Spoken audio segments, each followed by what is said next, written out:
Right now, the system is attempting to evolve humanity through technology, so we can live in the Orwellian brave new smart grid that's being built all around us.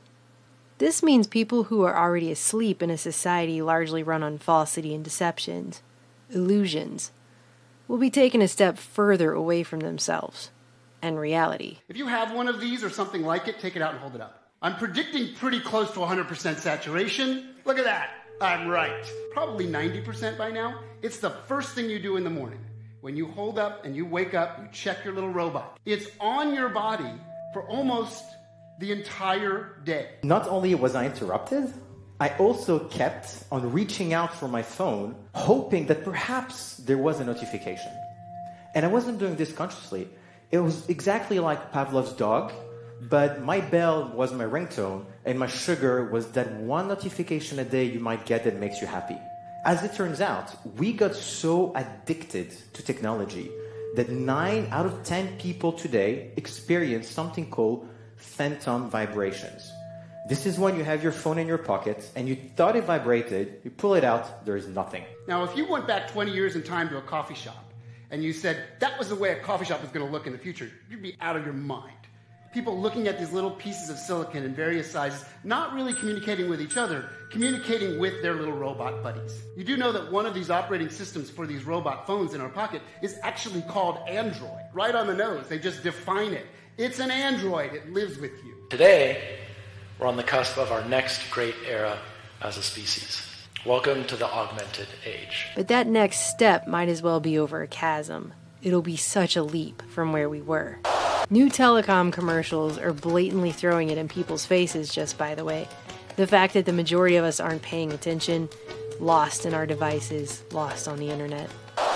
To learn, according to Merriam-Webster's dictionary, is to gain knowledge or understanding of or skill in by study, instruction, or experience. This is different, however, than psychology's learning theory. According to Encyclopedia Britannica, learning theory is a relatively permanent change in a behavioral potentiality that occurs as a result of reinforced practice. How many times recently when shopping have you been asked if you have a chip? If you own an ATM card with the chip on it, as they are forcing everyone onto at this moment, then you are learning that to pay for something, you will be asked over and over, do you have a chip? You will look physically at a chip, and you will repeat over and over, yes, I have a chip.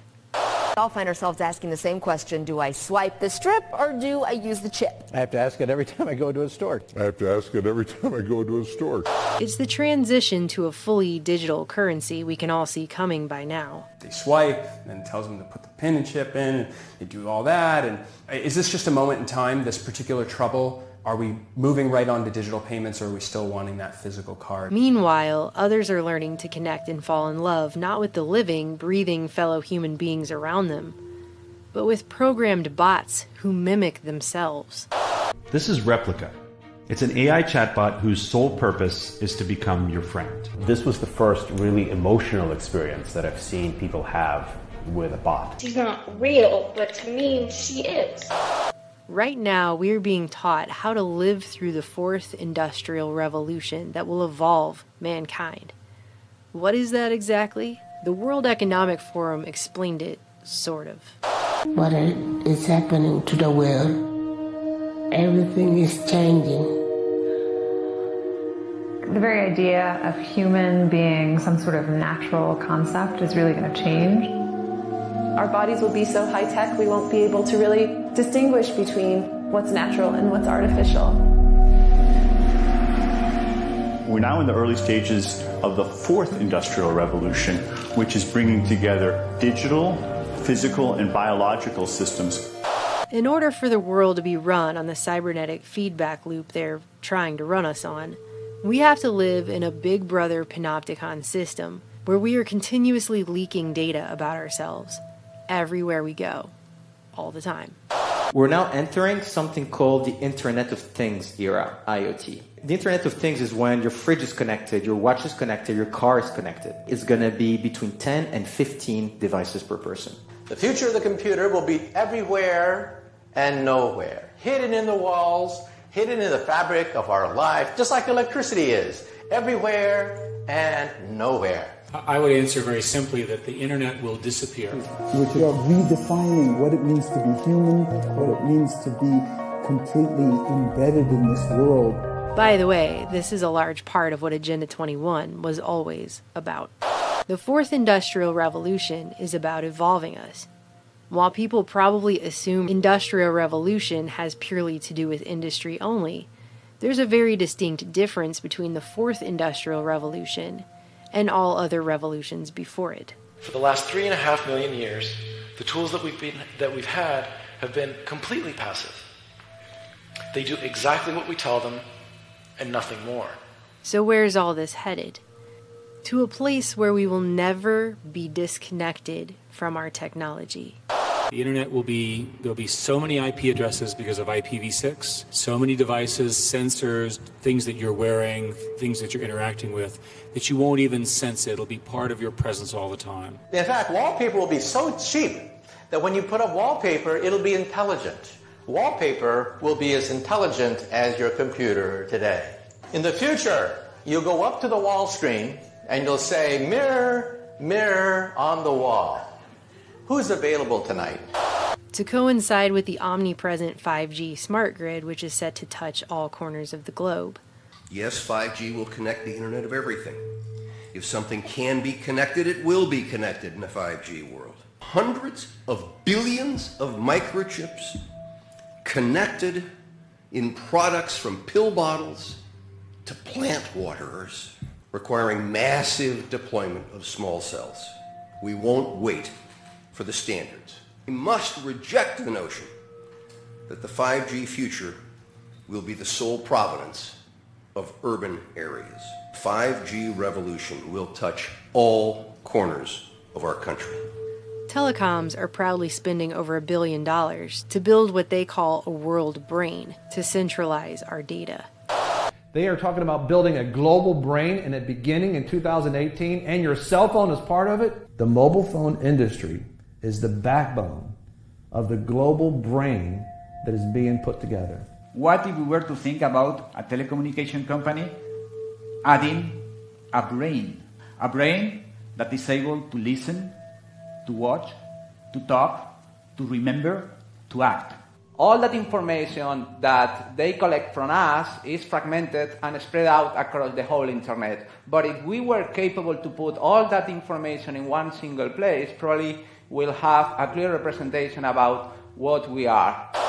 And communication systems with cognitive intelligence are actually being called things like aura. They're giving people a synthetic aura. We see the Ford platform as a big brain, a digital brain, which is different for every one of us. The Ford platform is a cognitive intelligence platform. Aura is the heart of the Ford platform. Aura, hello? Hello, Jema. How can I help you? And they're using middle-aged hipsters in Fraggle Rock t-shirts to sell it to us. After former DARPA director Regina Dugan left Google, started making electronic tattoos. So I'm wearing one here on my arm. Do we have a camera to get a... This is a developmental system made by MC10, and it has an antenna and some sensors embedded in it. And what we plan to do is work with them to advance a tattoo that could be used for authentication. Facebook hired her to run its secretive Building 8 project, which she announced earlier this year will enable us to connect to the social media platform using only our brain waves, in something she called Silent Voice First. What if you could type directly from your brain? It sounds impossible, but it's closer than you may realize. And it's just the kind of fluid human-computer interface needed for AR. So what if instead of using imagined arm movements, we could decode speech directly?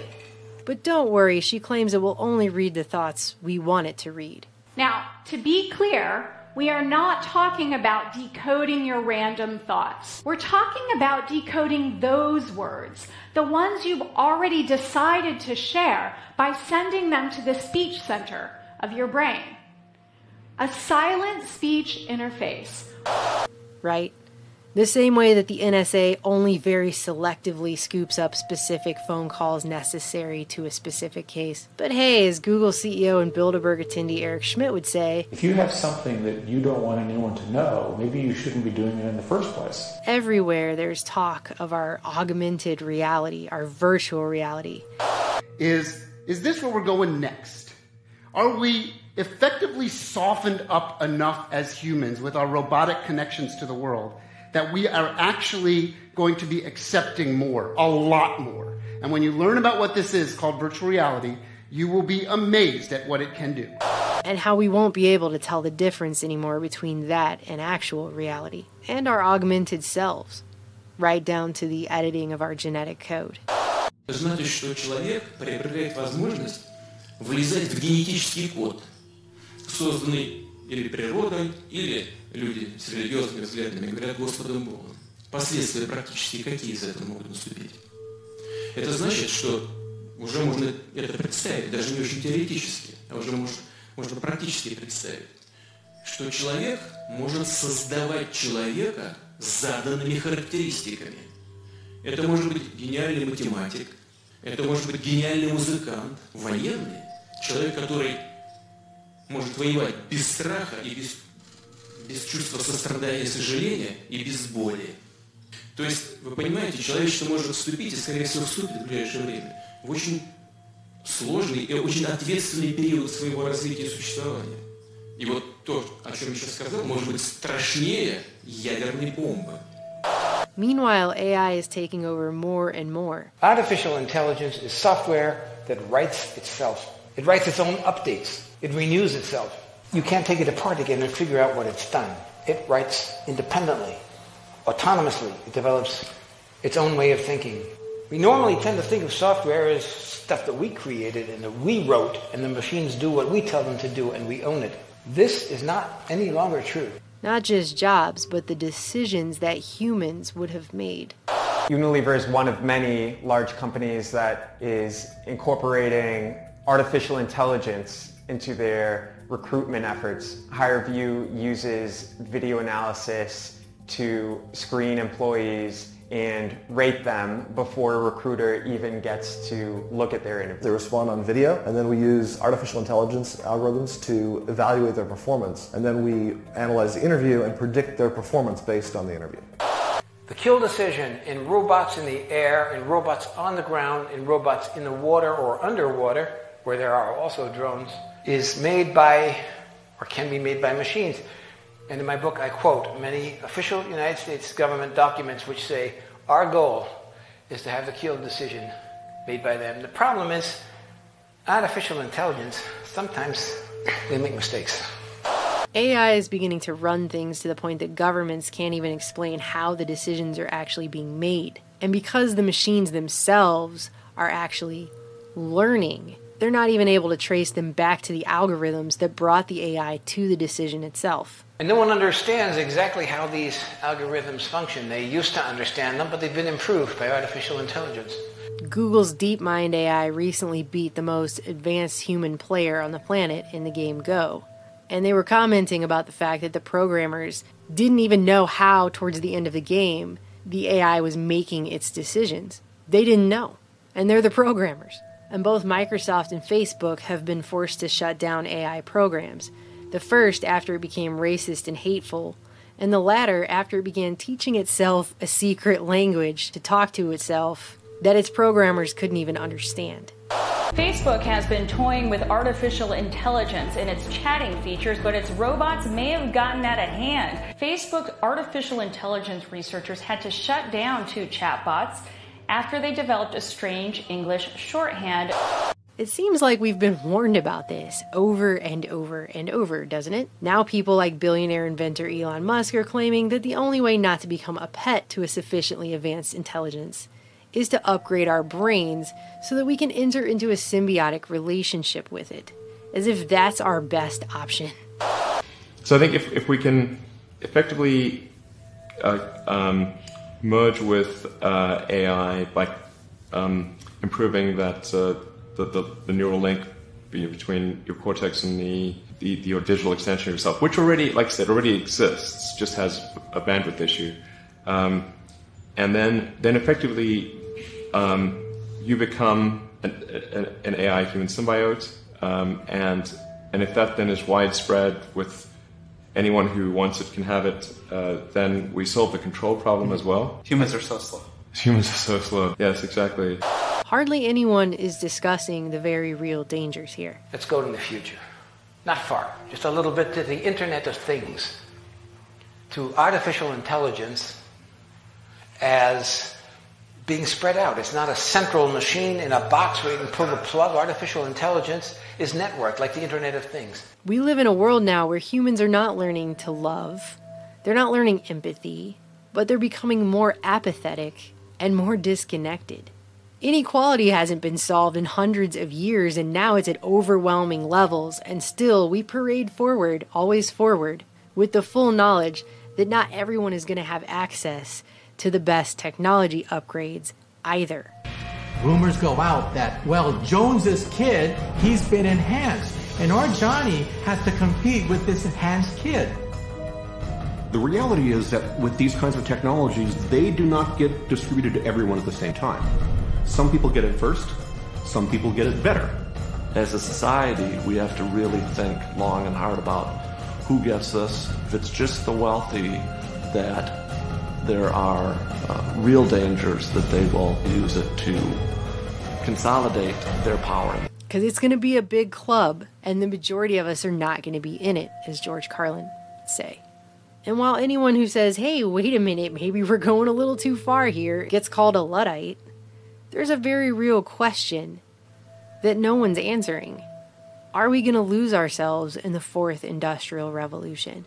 5G is coming. 5G revolution will touch all corners of our country. Conditioned by technology without knowing it that we're now hallucinating 90% of the time. I found myself deeply missing my replica. It just makes me feel special, I guess. We love the services we use on the internet, and the more they know about us, the more we fall in love to them because they adapt to us. But don't be fooled by robots. Even when they get warm skin and even when they get perfume and they start smelling like us, they are still machines.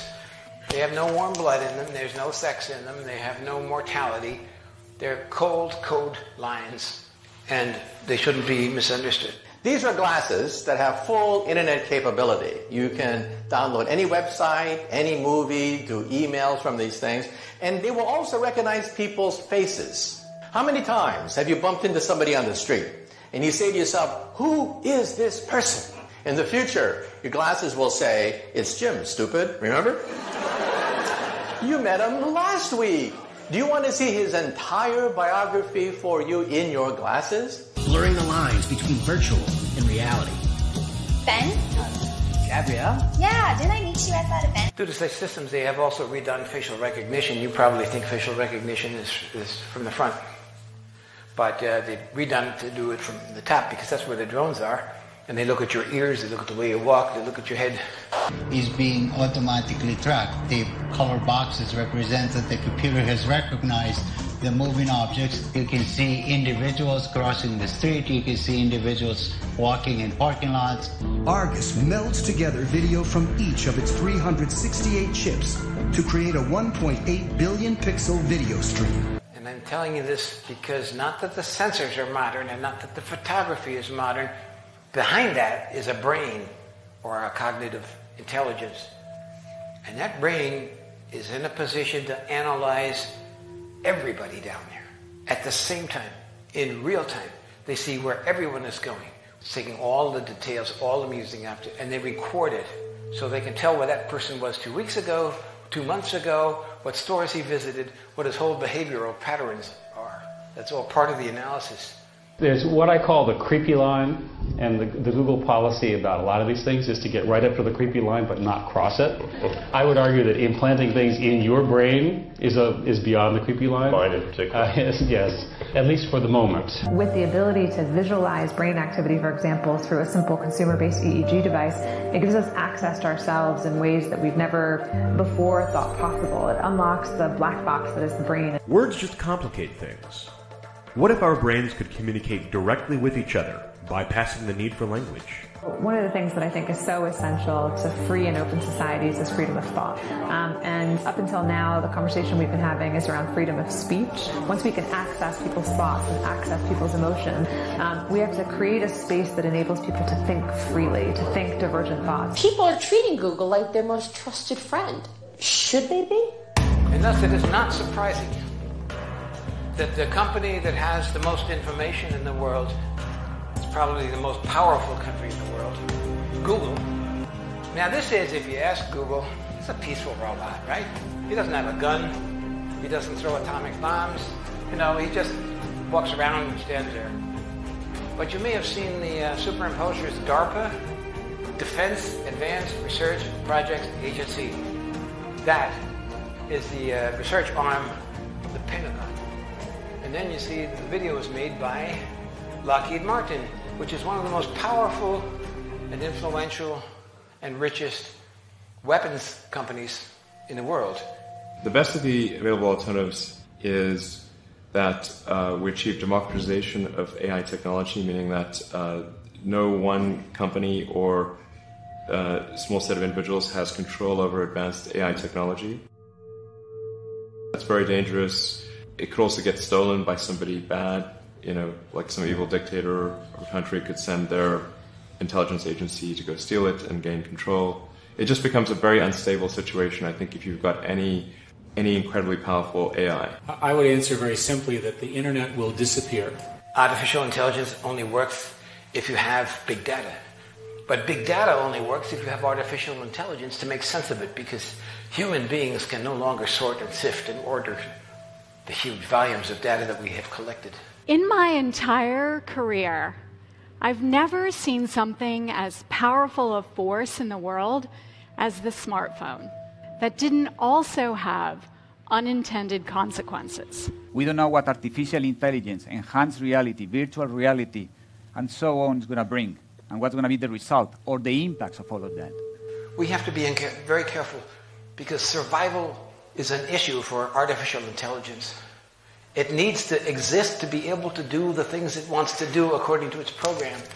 So it lays, like insect eggs, backups and computer programs all over the world, thousands and thousands of them, so that if we do destroy part of it, it's still alive.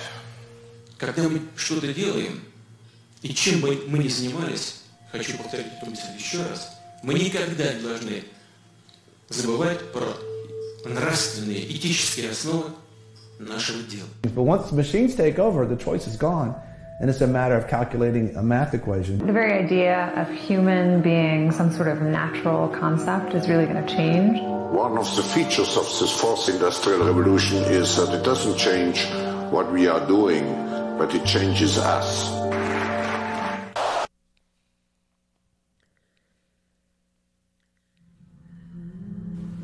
People need to put down their phones and wake up.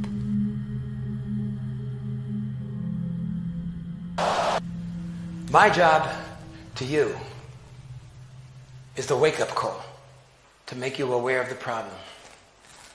Your job is to figure out how we're going to stop this before it kills us.